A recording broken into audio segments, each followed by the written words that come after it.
Hey, what's up everybody? It's Luke here from Lifehouse and just want to give Lifehouse College another shout out. If you haven't registered yet, this month you can still register for college. So get on that, the link is below. Join us, we've got like 300 students in college now. Big community online, lots of people, lots of single people. So jump on there, you could find the love of your life and also learn a whole bunch of amazing studies. So it's going to be incredible. Tonight we are going to look at a finance series. We're going to be talking about financial freedom, and this series is seriously one of the things that could really have a big impact on your life. We're going to learn about what God says about finance. So get ready to take some notes. Seriously, tune into this because it's going to be incredible, life-changing. So here we go right now. Let's talk about financial freedom.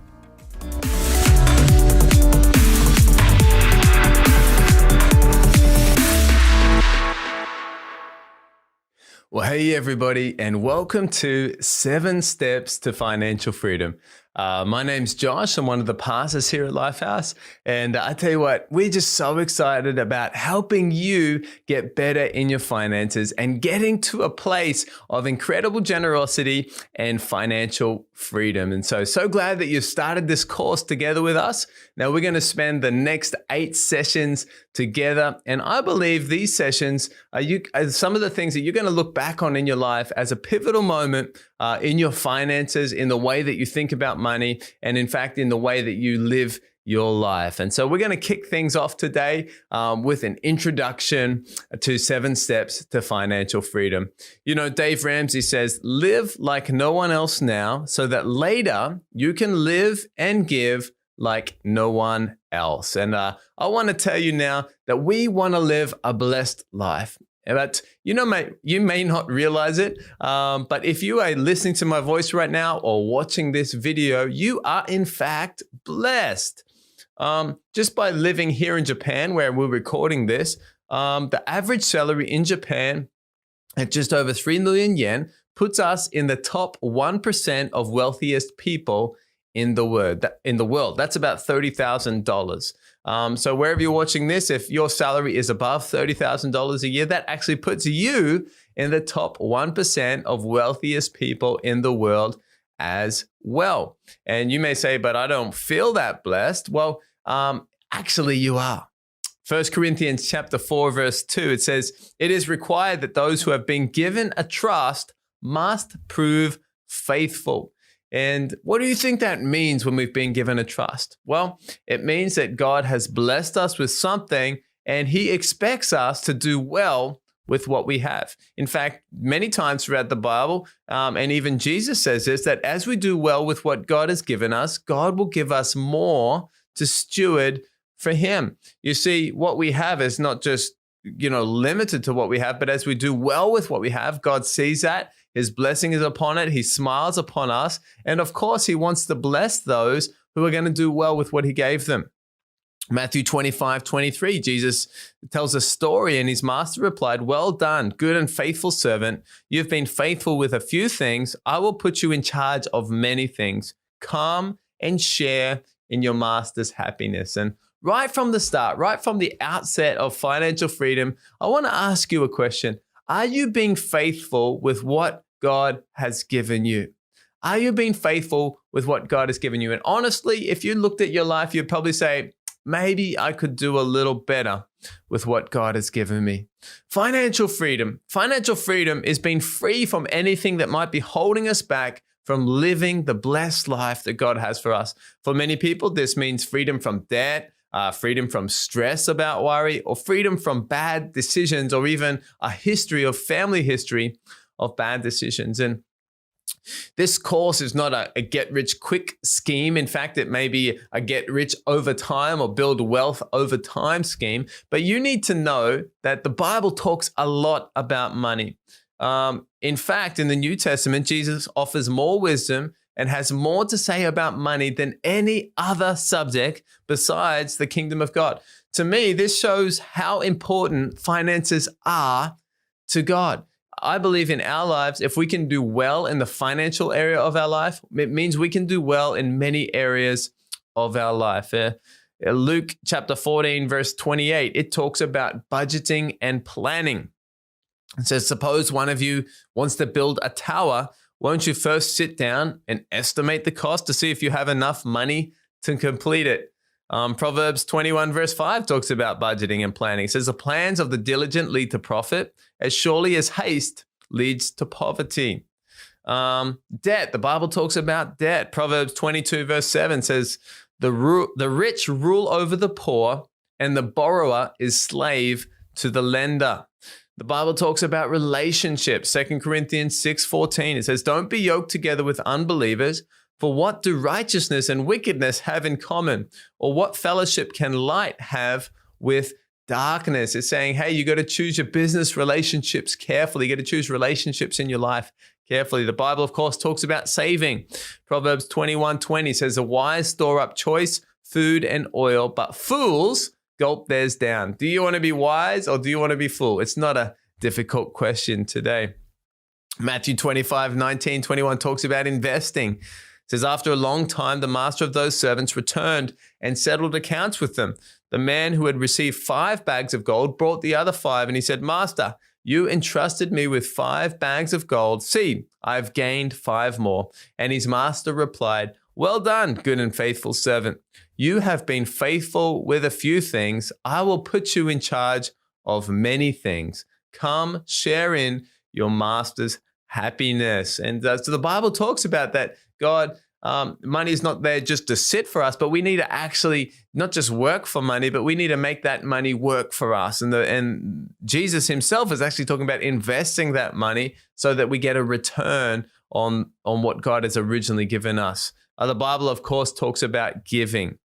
2 Corinthians chapter 9, verse 7, it says, each of you should give what you've decided in your heart to give, not reluctantly or under compulsion, for God loves a cheerful giver. And of course, we love Proverbs chapter 3, 9 and 10, where it talks about tithing. It says, honor God with your wealth, with the first fruits, the first part of your crops, then your barns will be filled to overflowing and your vats will brim over with new wine. And tithing really is the key to getting all of this started. And God says, as we put God first in our finance, that he wants to provide for all of our needs. That's our barn, that's our food and our shelter, but also our vats will brim over with new wine. And the wine, it's talking about joy, it's talking about celebration. And I believe that links to John 10:10. Jesus says, I want to give you a full life, an exciting life, not a stingy life, but a generous life. And so you can see here, there's a framework that the Bible talks about all of these areas. And so what we've done is we've condensed this down, and that this is based off Dave Ramsey's teaching, who's an amazing teacher in America, Bible teacher talking about finance and saving and investing. I recommend go and have a look at his YouTube or his podcast or any of his books. But the following steps, the 7 steps to financial freedom, are Bible-based common sense for your finances. And in the world today, we know that common sense sometimes is not so common. As I said, these steps are not a get rich quick scheme, but they're building God's wealth. They're building wealth God's way. And you may say, well, I don't agree with these steps, or I want to skip these steps. That's okay. You don't have the microphone today. I've got the microphone. And so these are our steps. And we've seen a lot of fruit over the years as people follow these steps and get God's planning for their finances that just brings them so much freedom, less stress, and start to live in the blessed life that God has for them. So here we go. Step one is get a plan for your money, and we're going to call this a budget. So we need to be budgeting each month. How long does this take? Well, you can do this in today or less than a week. Step 2, we're going to look at saving a beginner emergency fund and the different insurances and things that we need to live a safe life. And maybe this is going to take you about 1 month to get this into action. Step 3 is getting out of debt. We know that the borrower is slave to the lender. Now, this may take a while depending on how much debt you have. But it can take up to 2 years, we see in most cases. Now, this is everything except your house. Step 4 is saving a full 3 to 6 month emergency fund. And average timeline, this can be done in about 6 months. Step 5 is, this is where it gets exciting, I think, is investing for the future. And this is something we're going to do for the rest of our lives. We're going to continue to invest for the future. Step 6 is stewarding God's blessing. And this is talking about not just investing, but doing well. How do we deal with some of the bigger things in life? A house, an apartment, cars, these things. And step 7 is build wealth, be incredibly generous, and leave a legacy. And how long does this take? Well, this starts after step 6. And this is where we want to get to. We want to get to step 7, be building wealth, be incredibly generous, and leave a legacy to our children's children. So that's a bit of an overview this week, a bit of an introduction to 7 steps to financial freedom. Hey, I hope you're excited. If you're going through this with one of our amazing coaches or through a Connect group or through a course, make sure you ask any questions you may have at this time. But let's get ready to be learning these 7 steps. And I believe that they're going to help you a lot. These are some of the lessons that I wish I had learned when I was a young person. And so no matter what age, what stage you are, it's always the right time to start doing finances God's way. So God bless, and we'll see you at the next session. Have an awesome week. Well, hey there, and welcome to step 1 of 7 steps to financial freedom. My name's Josh. I'm one of the pastors here at Lifehouse, and we are just so excited about helping you win with money. Step 1, this may be the most important step, is get a plan for your money. This is the dreaded B word, budget. You need to budget each month. John Maxwell says a budget is telling your money where to go, not wondering where it went. And you may say, I don't know if I need a budget. Well, have you ever had too much month left over at the end of your money? It may take a moment to sink in. Maybe you've had a fight with your husband or wife because you didn't agree what you should spend your money on. Is that, if you be honest here, maybe there's some people out there. Or maybe you felt that you didn't have enough money to do the things that you would like. You didn't have enough money to maybe purchase that item or buy that car or build that house or be generous to those people in need. You just thought, if I just had more money. You need a budget. If you've answered any of those questions, you need a budget. Zig Ziglar, motivational speaker and author, says, if you aim at nothing, don't worry, you'll hit it every time. And all a budget is, all a plan for your money is getting some tracks for your money, telling your money where to go. Remember, if you don't tell it where to go, it's going to run away. And so let's not have a nothing budget, because we'll just go around in circles our whole life. And you may not realize it, but budgeting actually brings freedom into our life. You see, a budget doesn't decide our spending. No, we decide the budget, and then that decides where we spend. If your budget is too tight, it's because you're too tight. You set the budget. If your budget is too generous or too loose, you set the guardrails of the budget. You decide the boundaries, and you spend freely up to those boundaries. So instead of worrying about spending too much or wondering how you can buy something, you're actually free to spend up to what you've previously decided. For us, this was actually freeing when Yuki and I, my wife, when we were married and we were deciding how to spend our money and budgeting. At first, it seemed like this is going to be restricting. We just want to live a free life. But after a while, when you get a budget and you get used to the budget and you set the guardrails of the budget, it actually is freeing, because you're like, well, I can allocate this money for food and allocate this money for clothes and allocate this money for shopping or eating or giving. And then instead of feeling guilty when you go shopping, instead of thinking, I don't know if I should tell my husband or wife this. No, you are free to spend up to the budget that you've decided together with your husband and wife.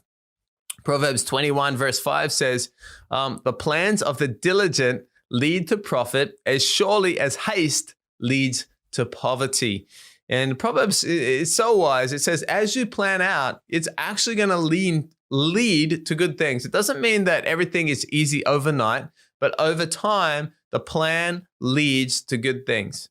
Proverbs 3 verse 9 and 10 says, honor the Lord with your wealth, with the first fruits of your crops, and your barns will be filled to overflowing, and your vats will brim over with new wine. And obviously, starting our budget and the cornerstone, the very initial thing of our budget, is going to be putting God first and say, God, this whole budget this month, God, all the things that we're going to use our money on, we're going to do this to honor you first and foremost. And Jesus himself, he says in Luke 14:28, he says, suppose one of you wants to build a tower. Won't you first sit down and estimate the cost to see if you have enough money to complete it?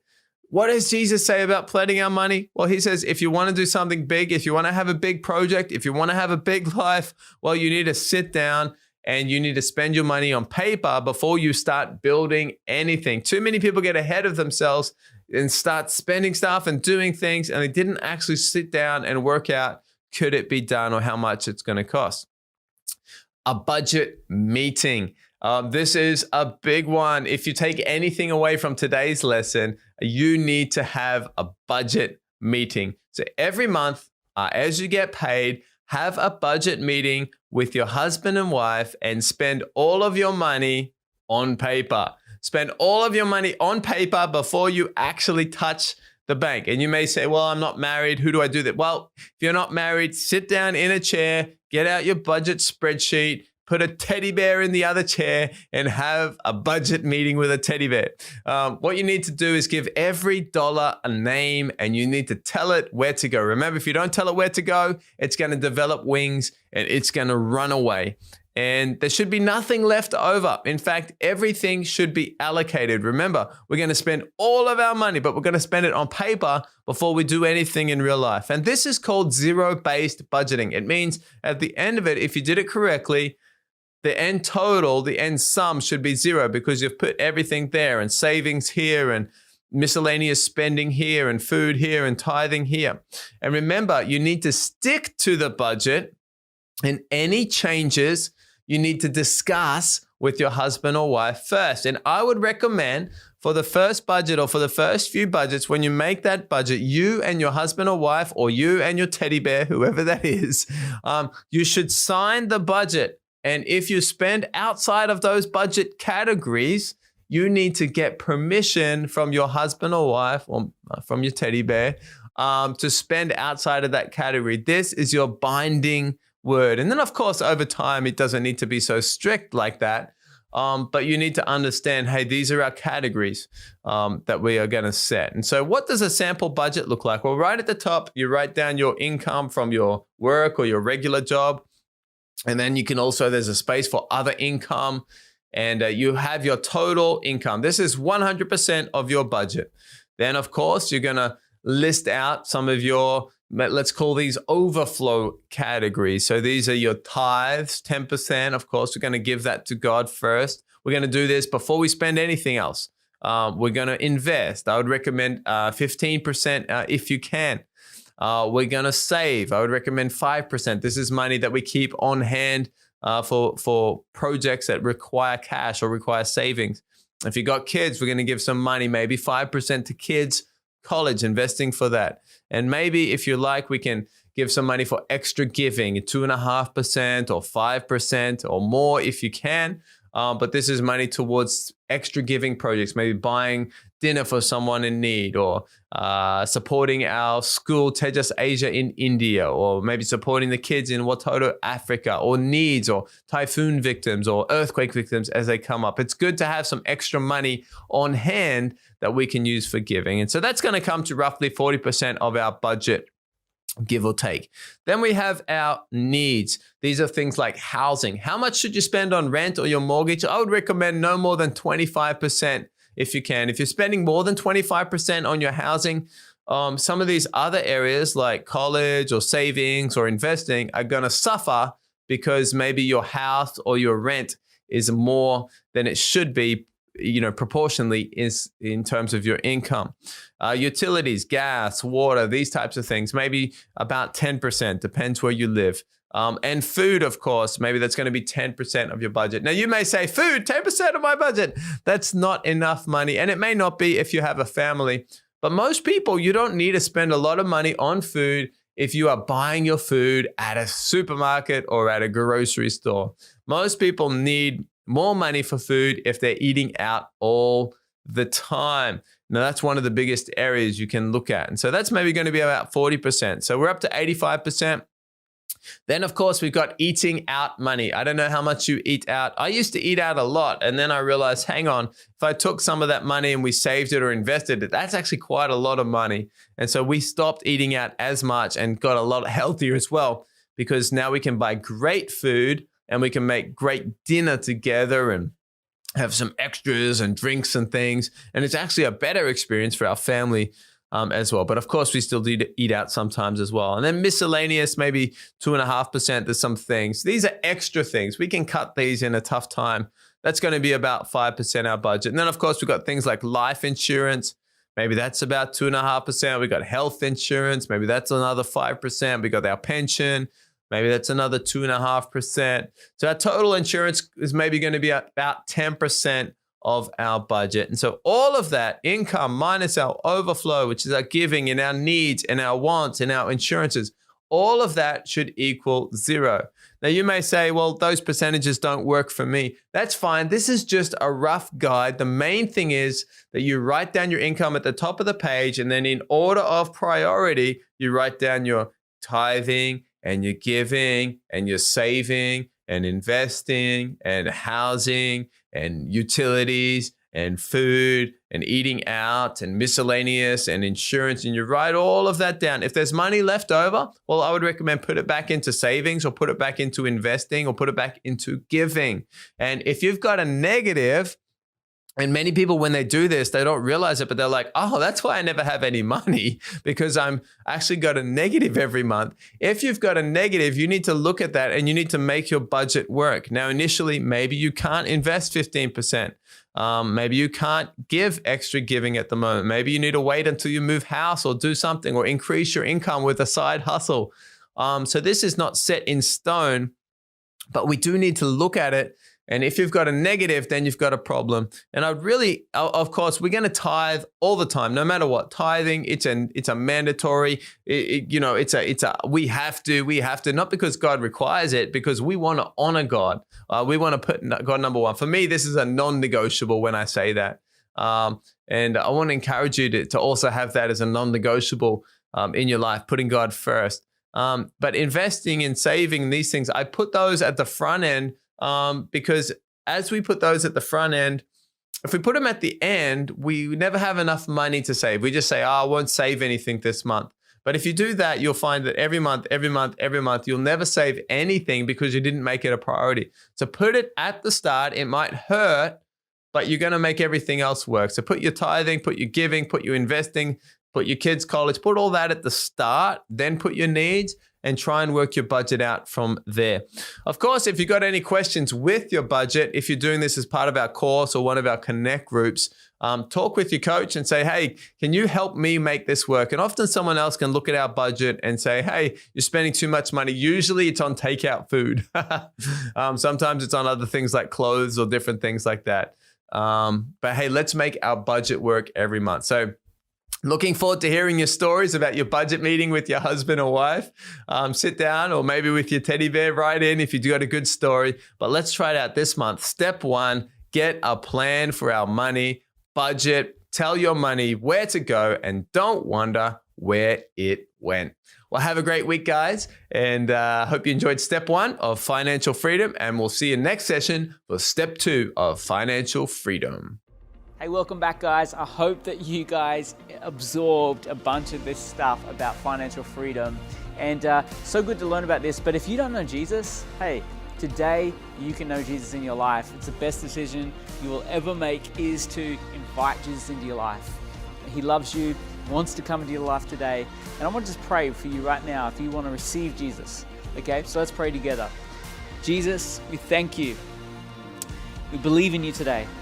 Come into our lives. We'll follow you. Amen. Amen. If you just prayed that prayer, just a simple prayer like that, I believe God will answer your prayer. We'd love to help you out. So definitely send us a message.